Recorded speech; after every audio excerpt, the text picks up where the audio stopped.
Ada beberapa rencana audit. Yang pertama adalah menetapkan jadwal audit. Pastikan semua bagian di audit minimal 1 kali dalam setahun. Jadi audit itu minimal 1 kali dalam setahun dilakukan proses audit. Kemudian yang kedua adalah menunjuk auditor. Nah, pastikan auditor itu yang pertama telah mengikuti pelatihan audit. Jadi ada pelatihannya, apalagi auditor itu harus mendapat sertifikasi audit. Dari yang pertemuan pertama kita sudah bahas, sertifikasi dikeluarkan salah satunya oleh IIA ya, kemudian bisa bekerja sama. Jadi auditor yang ditunjuk itu pertama memang harus punya skill dan profesional, sehingga auditor yang benar-benar capable biasanya sudah dilakukan pelatihan. Dan tentunya seorang audit harus bisa bekerja sama. Itu adalah rencana audit mulai dari jadwal sampai menunjuk auditor. Kemudian proses yang ketiga dari rencana audit adalah informasi ke auditi. Memberitahukan pelaksanaan audit kepada auditi mulai tanggal, waktu, dan tempatnya. Jadi setelah dilakukan penjadwalan, penunjukan audit, dilakukanlah pemberitahuan pelaksanaan audit. Kapan waktunya dan di mana tempatnya. Kemudian yang terakhir adalah membuat checklist. Yang pertama adalah mengikuti proses yang ada. Yang kedua persyaratan yang harus ada. Kemudian tanggung jawab personel. Kemudian catat bukti objektifnya. Jadi checklist itu terdiri dari pertama proses. Proses auditnya seperti apa? Persyaratannya. Jadi persyaratannya di pertemuan pertama kita sudah bahas. Salah satunya adalah ISO 9001. Itu terlampir persyaratan-persyaratan audit apa saja yang bisa dilakukan audit. Kemudian tanggung jawab personel maksudnya masing-masing persyaratan itu biasanya ada PIC.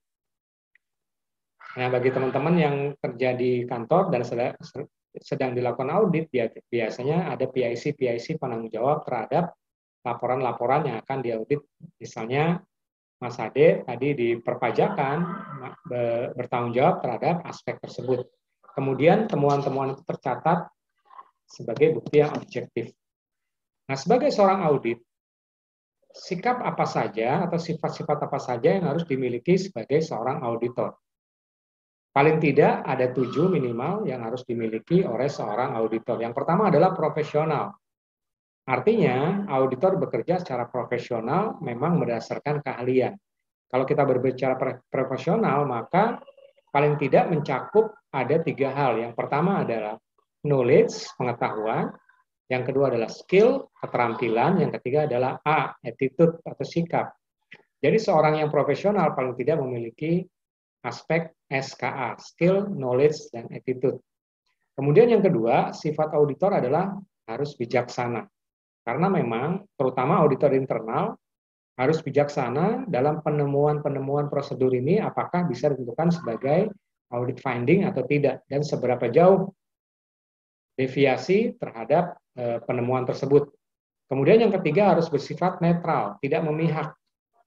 Karena kalau si auditor itu sudah tidak netral, maka temuan-temuan itu menjadi tidak efektif lagi atau tidak berguna. Kemudian yang keempat harus komunikatif, harus bisa mengkomunikasikan antara temuan dengan standar kepada PIC penanggung jawabnya sehingga tahu letak kesalahannya di mana. Kemudian yang kelima harus berpenampilan baik supaya bisa dihargai, bisa merepresentasikan manajemen, dan tentunya dengan penampilan baik lebih mudah untuk dipercaya oleh auditi. Kemudian mudah beradaptasi. Kenapa mudah beradaptasi? Karena objek-objek audit itu selalu berubah-ubah, PIC-nya berubah-ubah, apalagi kalau eksternal audit. Perusahaannya yang diaudit itu berbeda-beda terus, sehingga dia harus mudah beroperasi. Mudah dalam beradaptasi terhadap lingkungan yang baru. Kemudian yang terakhir tentunya harus disiplin. Kapan menerapkan jadwalnya, kemudian melakukan pertemuan, yang terakhir adalah audit finding. Nah, tadi auditor, yang berikutnya adalah tanggung jawab lead auditor.